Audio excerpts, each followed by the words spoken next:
majulah ke depan. Got it. Yuk, Bu Puri tentang musyawarah maupun gotong royong dan sebagainya lainnya yang terdapat di nilai-nilai Pancasila. Oke, siap. Mungkin boleh Ibu dari perkenalan dari nama lengkap, nama panggilan, usia, dan sudah berapa lama menjadi ketua RT, dan pengalaman ataupun tantangan menjadi ketua RT itu bagaimana Bu? Oke, siap. Perkenalkan, nama saya Tri Purwanti. Biasa warga dan kolega kerja saya manggil Madam Puri. Saya 51 tahun. Sekarang ini saya udah menginjak tahun ke-7 atau periode ketiga menjadi ketua RT. Kalau masalah tantangan banyak pastinya, gitu, karena kita ngadepin beberapa ratus orang, gitu, dengan pola pikir yang berbeda-beda. Di sini ada sekitar 300 kakak. 300 kakak itu tidak termasuk pengontrak, jadi yang memang mereka stay di sini itu yang tetap kami data. Sedangkan yang realnya ada di wilayah itu sekitar ada 600 jiwa lebih, gitu. Jadi tantangannya amat sangat banyak karena setiap kali program dari pemerintah kita turun ke wilayah itu nggak selalunya mereka langsung terima. Otomatis pasti ada pro dan kontra. Tapi saya nggak kerja sendiri. Ada kader-kader yang juga membantu saya seperti kader Jumantik dan terutama kader Dasawisma yang mereka itu tugasnya adalah mendata. Jadi gimana kita mengantisipasinya, ya kita butuh pendekatan. Yang pertama, sebelum kita turun ke wilayah, saya terutama info dulu di grup warga. Kalau nanti saya dengan kader turun untuk apa, tujuannya itu harus detail dijelaskan. Nah nanti kalau memang itu kita langsung turun pendataan. Biasanya yang lebih sulit itu kita meminta data, identifikasi ya, identitas KTP dan sebagainya itu karena terlalu riskan, gitu, terlalu sensitif. Tapi gimana caranya kita bicara dengan pendekatan. Sepanjang masih nggak ada masalah, biasanya kader yang turun, gitu. Tapi kalau begitu memang ada beberapa warga yang sulit, saya harus ikut turun untuk menjelaskan biar nggak ada salah paham. Kalau pengalaman saya, alhamdulillah dari saya diangkat 2016 saya jadi ketua RT, terus banyak pengalaman. 2018 saya menerima penghargaan dari Pak Anies Baswedan sebagai RT terbaik tingkat provinsi. Kemudian 2020 saya alhamdulillah masuk juga di keanggotaan istrinya Pak Anies, yaitu Ibu Ferry Farhati. Saya mewakili Jakarta Timur, ibu-ibu kota di bidang kesehatan. Nah, semenjak turun dari situ saya langsung kerja sosial. Seperti kayak kalian kayak gini, saya beberapa fakultas juga kerjasama untuk bidang pendidikan, terus bidang kesehatan saya kerjasama dengan dinas kesehatan terkait juga puskesmas, baik rumah sakit besar, terus bidang pendidikan saya juga bekerjasama dengan beberapa dinas pendidikan di Jakarta Timur khususnya. Jadi alhamdulillah banyak pengalaman, itu aja sih. Baik, terima kasih banyak Bu.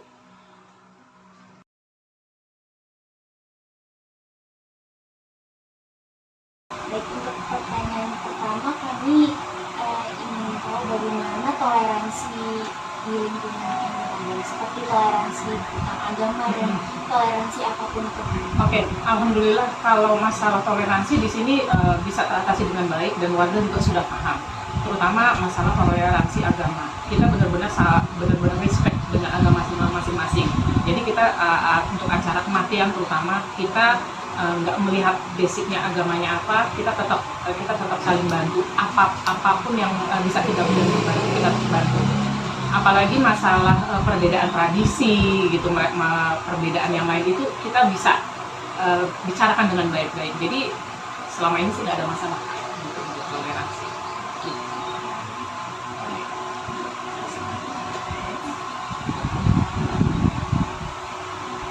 Untuk pertanyaan selanjutnya, Madam, Ya. apakah lingkungan ini saat ini banyak penyakit yang diakibatkan oleh faktor lingkungan seperti demam berdarah ya?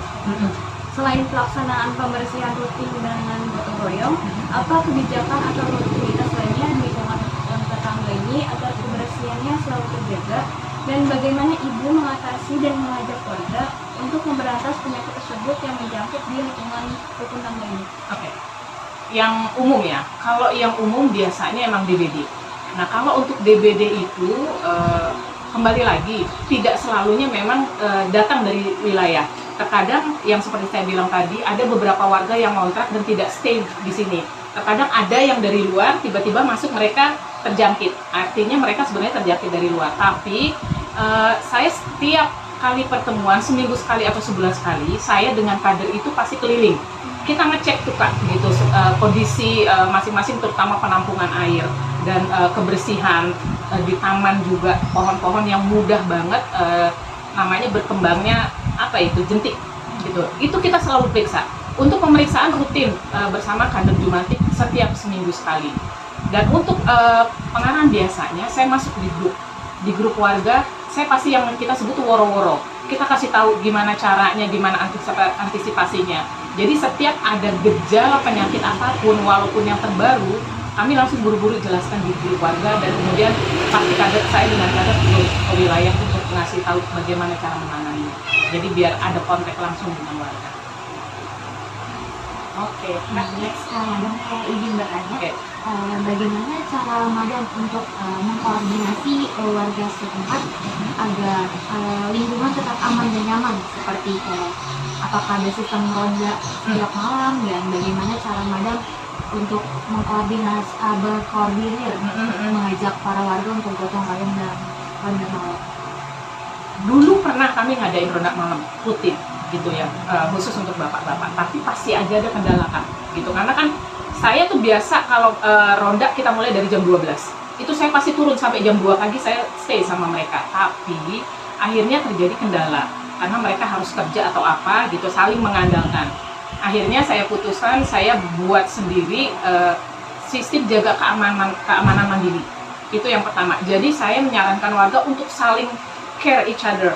Jadi mereka harus ngawasin gitu. Jangan kalau tahu ada yang mencurigakan, mereka diam gitu. Jadi saya benar-benar minta warga untuk saling memperhatikan satu sama lain. Kalau ada orang yang mencurigakan atau memang ada benda yang berharga di luar dan si pemilik lupa, itu saya selalu berusaha tolong diingatkan.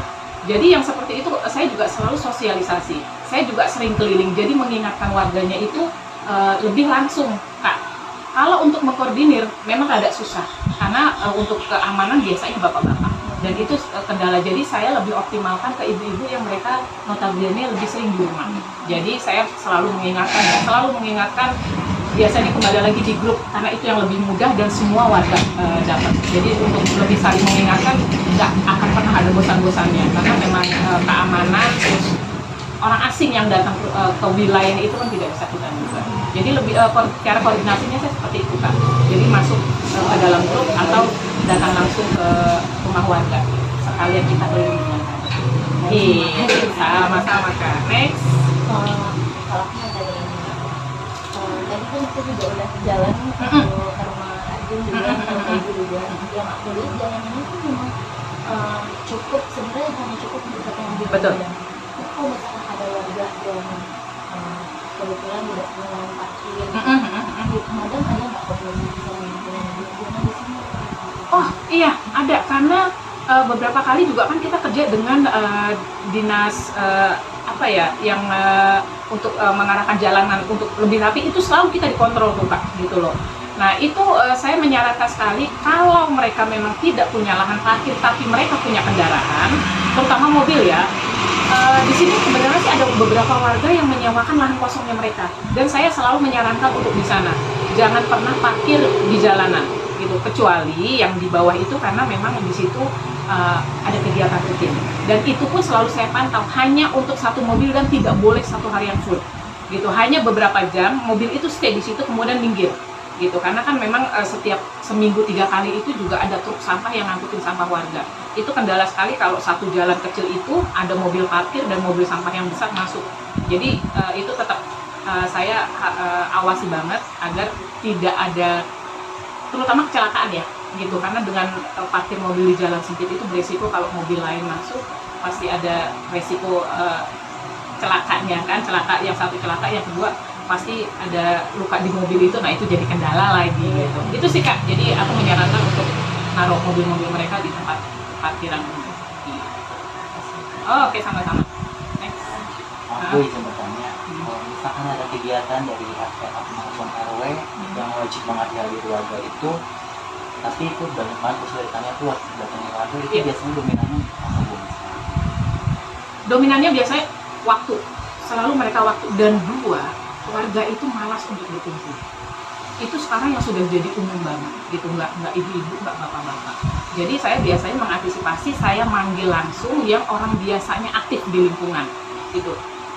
Bukannya saya akhirnya menggantungkan mereka untuk harus gabung di kegiatan takdir, daripada saat saya punya program untuk kebersihan lingkungan, apalagi kita sering kerjasama dengan PPSU, dengan pihak kelurahan, paling tidak kan harus menghadirkan warga. Jadi saya ambil biasanya Karang Taruna dan juga warga yang memang biasa ikut dalam kegiatan gotong royong.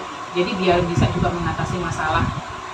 Sebenarnya ada kesenjangan sekali di situ gitu, tapi ya itulah salah satu caranya juga biar sebagian warga melihat kalau kita tetap bekerja dan berharap ke depannya mereka mau juga untuk berkunjung. I like you.